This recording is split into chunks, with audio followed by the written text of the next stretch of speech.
अहमद हसन साहब सर, बहुत शुक्रिया आपके वक्त का। सर, हमने वैसे स्ट्रेटेजिकली पॉइंट ऑफ व्यू से तो बात कर ली है अपने शो के पहले हिस्से में, लेकिन ये फरमाइएगा कि ईरानी वज़ीर ख़ारजा का एक ट्वीट भी सामने आया है जिसमें उन्होंने इस बात को रद्द किया है कि ईरान किसी भी मुज़ाकरात का हिस्सा बनने से इनकार कहीं भी नहीं कर रहा। मतलब वो चाहते हैं कि वो पाकिस्तान की तरफ से जो एक फैसिलिटेटेड डायलॉग हो रहा है उसका हिस्सा बने। तो आप क्या समझते हैं कि फिर संजीदगी दोनों तरफ दिखाई देती है, लेकिन नतीजा क्यों सामने नहीं आ रहा है? जी, बहुत शुक्रिया। देखिए इसमें बहुत 2 एक तो ईरान क्या सिर्फ़ ये जो स्टेटमेंट आपने बताया है, उनकी हद तक कह रहे हैं कि वो डायलॉग्स चाह रहे हैं या वो मीडिएशन चाह रहे हैं, या वाक़ई में उसका जो पीछे फ्रेमवर्क है सारा, वो भी इस बात की अक्कासी करता है कि ईरान को डायलॉग्स चाहिए और ईरान को नेगोशिएशंस और मीडिएशन चाहिए, ईरान के इंटरेस्ट कहाँ पे लाए करते हैं। तो उसका जवाब ये है कि ईरान के अपने स्ट्रैटेजिक इंटरेस्ट में ये बात है कि किसी तरीके से ये जंग डी-एस्केलेट हो। दूसरा, अमेरिकन्स भी चाहते हैं कि ये जंग को डी-एस्केलेट किया जाए।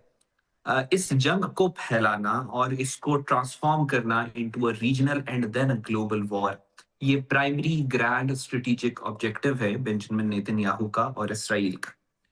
ईरान के, अगर आप एक आउटसाइड व्यू देखें तो ईरान के भी हक में ये बात नहीं है, और दूसरा जो रीजनल कंट्रीज हैं उनके भी हक में ये बात नहीं है।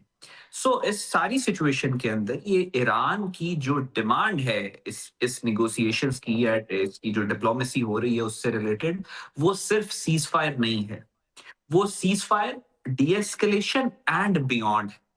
ईरान चाहता है कि एक ऐसा सिक्योरिटी फ्रेमवर्क मार्ज़ वजूद में आए कि जो इंश्योर करे कि जो पीस होगा वो सस्टेनेबल पीस होगा, यानी कि ईरान मिडल ईस्ट के अंदर सिक्योरिटी इंफ्रास्ट्रक्चर और सिक्योरिटी फ्रेमवर्क के अंदर मेजर तब्दीलियां और चेंजेस चाहता है। इस वजह से ये कोई एक, मतलब एक दो मुल्कों के दरमियान जंग को रोकना नहीं है, ये एक बहुत बड़ा एक चेंज है जो मिडल ईस्ट के अंदर आ रहा है, and it will take time, इसके राउंड्स होंगे, ये लंबा चलेगा और ये ओवरनाइट चीजें जो है वो खत्म नहीं हो जाएंगी। हाँ, सीज फायर अचीव हो सकता है, लेकिन जो डी एस्केलेशन एंड बियॉन्ड वाला मामला है वो इट्स अ लेंथी प्रोसेस, उसके मल्टीपल राउंड्स होंगे। यहाँ पे जो इंपॉर्टेंट बात आपने भी कही कि जो सऊदी अरेबिया के ऊपर आज ईरान ने अटैक किया, दैट इज वेरी प्रॉब्लमैटिक।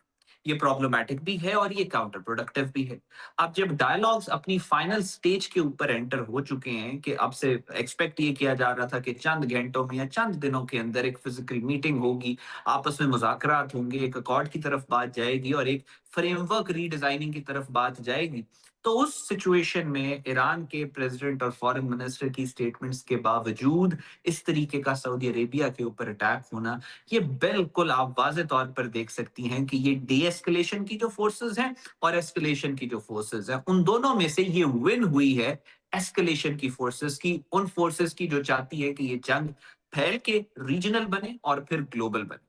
अब इसमें 2 सिनेरियोज़ इमर्ज होते हैं। एक तो ये है कि ईरान के जो गवर्नमेंट है और उन सारे स्टेक होल्डर्स ने मिलके डिसाइड किया है। अगर ये हुआ है तो इट इज़ वेरी प्रॉब्लमैटिक, क्योंकि अगर वाक़ई में ऐसी बात है तो इसका मतलब है कि ईरान के अंदर एक सोच पाई जाती है कि ईरान अकेला ही है जो हक पे है और बाकी पूरी दुनिया ईरान के खिलाफ साजिश कर रही है, और इंटरनेशनल रिलेशन में इस अप्रोच को पैरानोइड स्किज़ॉइड कहा जाता है, जो कि हर पराया स्टेट पराया होने से पहले इस स्टेज के ऊपर आती है। ये बड़ी प्रॉब्लमैटिक चीज है ईरान के लिए भी, मुस्लिम दुनिया के लिए भी।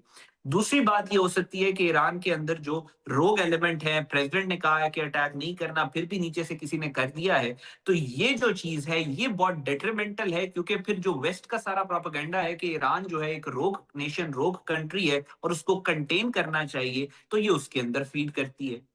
तो लिहाजा इस सारी सिचुएशन के अंदर ईरान को अपना स्टैंड क्लियर करने की जरूरत है और बड़ा रिस्पॉन्सिबल होने की जरूरत है। जब इरानियंस ने कहा कि हमें सऊदी से गारंटीज लेके दें कि ये चीजें वो मानेंगे, तो पाकिस्तान सबसे पहले आगे आया और पाकिस्तान ने मीडिएट करवाया कि सऊदी जो है वो इस उन गारंटीज के बावजूद सऊदी अरेबिया के ऊपर अटैक करना, ये एक बहुत प्रॉब्लमेटिक है। और ये मैं आपको बता रहा हूँ कि ये एक नया चैप्टर यहाँ पे खुल जाएगा इस जंग के अंदर।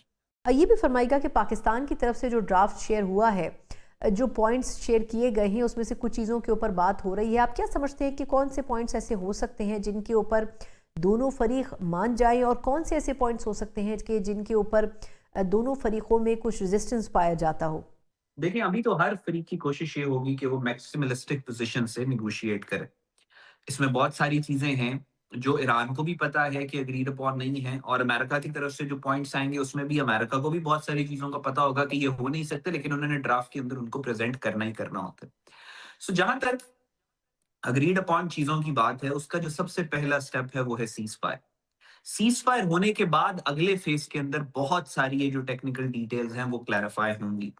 ईरान यही चाहेगा कि एक तो अमेरिका का जो मिलिट्री फुटप्रिंट है वो किसी टेंजिबल फॉर्म में उसकी सराउंडिंग से कम हो, और दूसरा जो बल्कि पहला जो ईरान का जो वो होगा, जो प्रायोरिटी होगी वो ये होगी कि सैंक्शंस रिमूव की जाए, दूसरी ये होगी कि अमेरिका का फुटप्रिंट वहां से कम हो। सो ये दो चीजें हैं जिस पे I think Iran will not compromise.